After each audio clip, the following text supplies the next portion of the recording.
Introducción. La mayoría de los consumidores de energía eléctrica no solo requieren potencia activa para su funcionamiento, sino también potencia reactiva.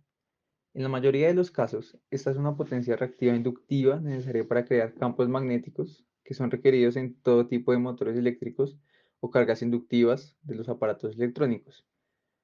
Al igual que la potencia activa, esta potencia reactiva debe ser generada y transmitida a los consumidores, debido a que la transmisión de potencia reactiva también causa pérdidas de potencia activa en las líneas de transmisión. Las empresas eléctricas de distribución intentan mantener el factor de potencia de los consumidores lo más alto posible, cercano a 1. Incluso un valor de coseno phi menor que 0,9 lleva a un aumento notable en la corriente aparente y por lo tanto en las pérdidas de potencia activa.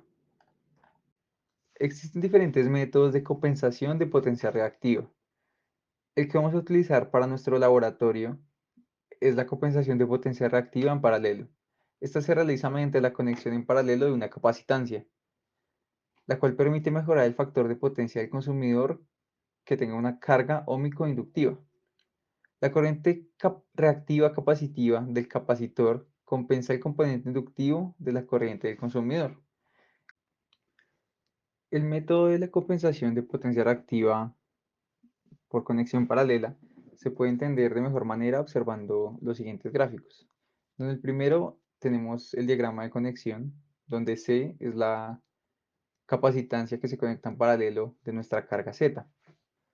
Si observamos el diagrama vectorial, vemos que la potencia capacitiva I sub C del capacitor compensa parcial o totalmente el componente reactivo I sub B de la corriente de carga. Esto dependiendo del valor de C. Si quisiéramos calcular el condensador requerido para poder ejecutar una compensación de potencia reactiva en paralelo, deberíamos seguir la siguiente metodología, en la cual la potencia de compensación Q sub C, que es requerida para mejorar el factor de potencia al ángulo deseado, puede ser por ejemplo 0,9, puede deducirse del diagrama vectorial mostrado en pantalla mediante la fórmula de Q sub C, en la cual se multiplica la potencia activa por la diferencia de las tangentes de ambos ángulos. A partir de esto también podemos deducir la capacitancia requerida, eh, ya sea de manera individual, de los tres capacitores individuales fase por fase, o si tenemos un sistema relativamente balanceado, pueden ser de igual magnitud, y esto se hace siguiendo la fórmula de C, en la cual tomamos la potencia Q sub C reactiva, que ya calculamos, y la dividimos sobre W y la tensión nominal del sistema al cuadrado. Buenas tardes, mi nombre es Nicolás Pereira y junto con mi compañero David Vallejo, en este montaje vamos a hacer un estudio acerca de la compensación paralela y cómo esto me afecta la calidad del voltaje en la carga. Entonces, para este montaje nosotros usamos una fuente trifásica, un circuit breaker, un módulo de simulación de líneas. Teníamos pensado usar el módulo de transformación, pero una de sus fases no sirve, entonces pues debido a esto lo que hicimos fue enviar la alimentación directamente del circuit breaker al módulo de líneas. Esto nos afecta en que al no tener un más 5% en el voltaje de nuestro transformador, vamos a tener una caída de tensión más notable al final de nuestras líneas. Las líneas están configuradas Longitud. en su máxima longitud para 360 kilómetros. Y tenemos en paralelo conectada una carga inductiva, una carga resistiva y una carga capacitiva. Adicionalmente, a la entrada de nuestras líneas, se podría decir en la generación, estamos midiendo el voltaje, la corriente y la potencia total que consume el sistema. A la salida de las líneas estamos midiendo nuevamente el voltaje, la corriente, esto para mirar cuánto va a caer el voltaje dependiendo de la carga que estemos usando, y adicionalmente el coseno phi del sistema. Como adicional a nuestro montaje, estamos utilizando Un analizador de red que tenemos disponible acá en la universidad, que es el modelo 1133A de Power Sentinel, sincronizado con GPS. En este momento no utilizamos el GPS porque en esta ubicación no podemos seleccionar, bueno, no nos llega la señal de al menos 3 satélites. Eh, Aquí tenemos el montaje, tenemos el equipo. El equipo tenemos conectados atrás de él las entradas de tensión a estas borneras, de tensión y de corrientes y la alimentación del dispositivo. Aquí en la carga, como te explicó mi compañero, estamos viendo aquí en la carga, igual que estos dos multímetros. Entonces, bueno, vamos a ver cómo es la configuración. Tenemos el software llamado PS-CBS, al cual nos conectamos por la laptop mediante un cable Ethernet. Bueno, para realizar la configuración en nuestra laptop, definimos la conexión. La máquina está configurada con la dirección IP 192.168.0.252. La definimos en el software y establecemos la conexión. Luego, como podemos ver, nos conectamos al software y debemos loguearnos con el rol de administrador. El rol de administrador tiene una contraseña que está definida en el manual del dispositivo, el cual nos habilita todas las funciones. Bueno, previamente ya había configurado el tema de los puertos, el tema de la conexión. Están viendo en pantalla cómo está la conexión realizada, igual que los mínimos y máximos de tensiones y de voltajes.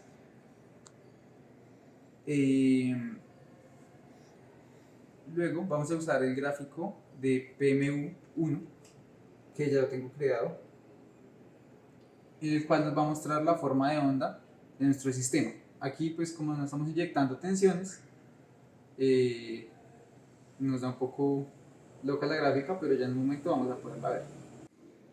Bueno, entonces para nuestro primer caso tenemos conectada por fase una inductancia de 2.4 henrios a 0.25 amperios y en paralelo tenemos una compensación de 4 microfarads a 450 voltios. Entonces vamos a proceder a darle energía a nuestro sistema y acá podemos ver entonces el voltaje y la corriente de entrada, nuestra potencia reactiva, nuestro voltaje y nuestra corriente de salida después de las líneas, en lo que va a las cargas, nuestro factor de potencia, y pues esto lo podemos mirar en la pantalla para corroborar valores con la PMU.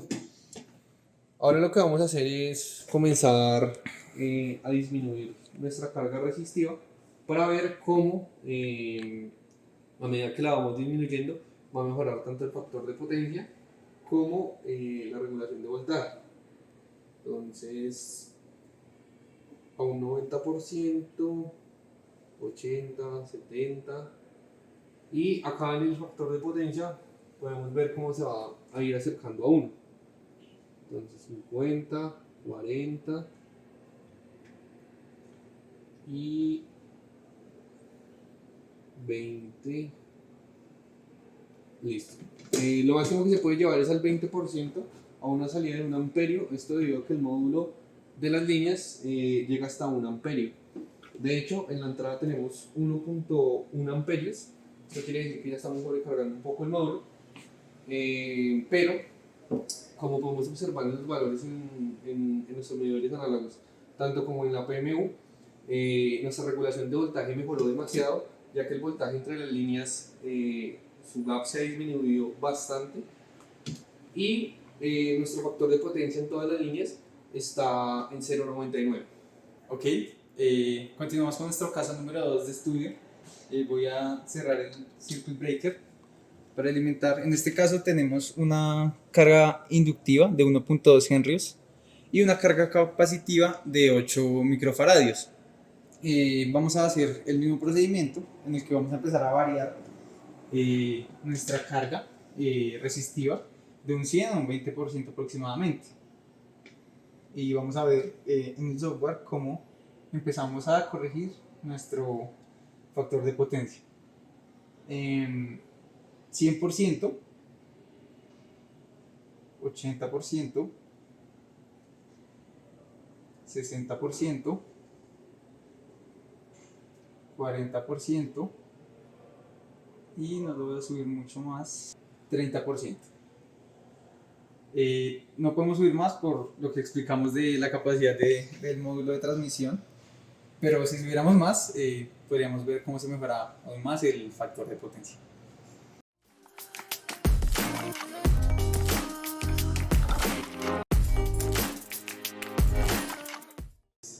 Caso 1, carga 100%.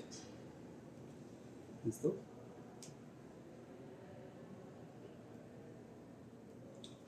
Caso 1, carga 90%. Caso 1, carga 80%. Caso 1, carga 70%. Caso 1, carga 60%. Caso 1, carga 50%. Caso 1, carga 40%. Caso 1, carga 30%. Caso 1, carga 20%.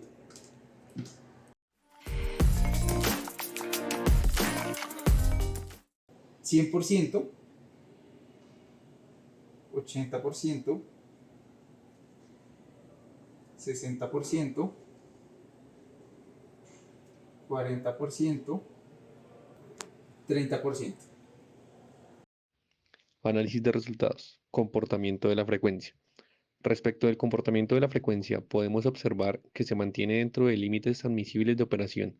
Esto debido a que su variación se encuentra en el orden de 0.072 Hz respecto de su valor más bajo a su valor más alto, y siempre dentro del rango de 59.4 Hz a 60.6 Hz, según la norma NTC 5001 del 2008. Comportamiento de la tensión y de la intensidad. Al disminuir la resistencia, la corriente del circuito aumenta. Esto se debe a que la resistencia y la corriente están inversamente relacionadas. Por lo tanto, a medida que disminuye la resistencia, aumenta la corriente, lo cual puede causar una caída de voltaje mayor en la línea de transmisión debido a la resistencia de la línea, lo que resulta en un voltaje más bajo en la carga. Comportamiento de la energía. Partiendo de la fórmula potencia trifásica igual a 3 veces voltaje de fase por intensidad de fase por el coseno teta, y analizando los resultados obtenidos en la gráfica, como se anticipaba, al disminuir la resistencia de un 100% a un 20%, aumenta la corriente total en el circuito. Como la potencia activa P y aparente S son proporcionales a la corriente I, ambas aumentan. La potencia activa es la potencia real consumida por la carga, mientras que la potencia aparente es la suma vectorial de la potencia activa y la potencia reactiva. Comportamiento del factor de potencia. El factor de potencia es la relación entre la potencia activa y la potencia aparente. Al aumentar la potencia activa y disminuir la potencia reactiva, el factor de potencia aumenta. Un factor de potencia más alto es generalmente deseable, ya que significa que menos potencia reactiva circula en el sistema, lo que mejora la eficiencia. Comportamiento angular en las diferentes fases. El ángulo de fase entre la corriente y el voltaje es una medida de cuánto están desfasados entre sí. En un circuito puramente resistivo, la corriente y el voltaje están en fase. El ángulo de fase es cero. Sin embargo, en un circuito con elementos reactivos como inductancias y condensadores, la corriente y el voltaje pueden desfasarse. Al agregar un condensador en paralelo, se introduce una corriente que está desfasada a 90 grados con respecto al voltaje, pero en la dirección opuesta a la corriente de la inductancia. Esto puede reducir el ángulo de fase total, acercando la corriente y el voltaje a estar en fase. En el caso 2, notamos que la diferencia angular es significativamente mayor cuando el sistema opera a su máxima capacidad de corriente. Si el módulo de transmisión pudiera soportar una corriente más alta, podríamos haber logrado mejoras adicionales, tanto en el factor de potencia como en la diferencia angular, así como en otros aspectos que se analizaron en el experimento. Conclusiones. Mayor eficiencia en el uso de la energía. La compensación en paralelo reduce el requerimiento de potencia reactiva del sistema línea-carga. Esto resulta en un aumento del factor de potencia, lo que indica una mayor eficiencia en el uso de la energía. Disminución de la energía reactiva. La compensación en paralelo puede cancelar una mayor cantidad de la potencia reactiva generada por la inductancia. Esto lleva a una disminución en la potencia reactiva total del sistema. Disminución de la diferencia angular entre la corriente y el voltaje. Al variar la carga resistiva, el desfase introducido por el condensador es mayor. Esto puede reducir el ángulo de fase total entre la corriente y el voltaje, acercándolos a estar en fase. Esto es consistente con la mejora del factor de potencia. Uso del analizador de red 1133A Power Sentinel. El uso del analizador de red 1133A Power Sentinel es crucial para el correcto análisis de los resultados del laboratorio, ya que cuenta con la función de medir todas las variables eléctricas necesarias y graficar su comportamiento en diagramas fasoriales, además de guardar los requisitos de las pruebas en archivos locales de la computadora.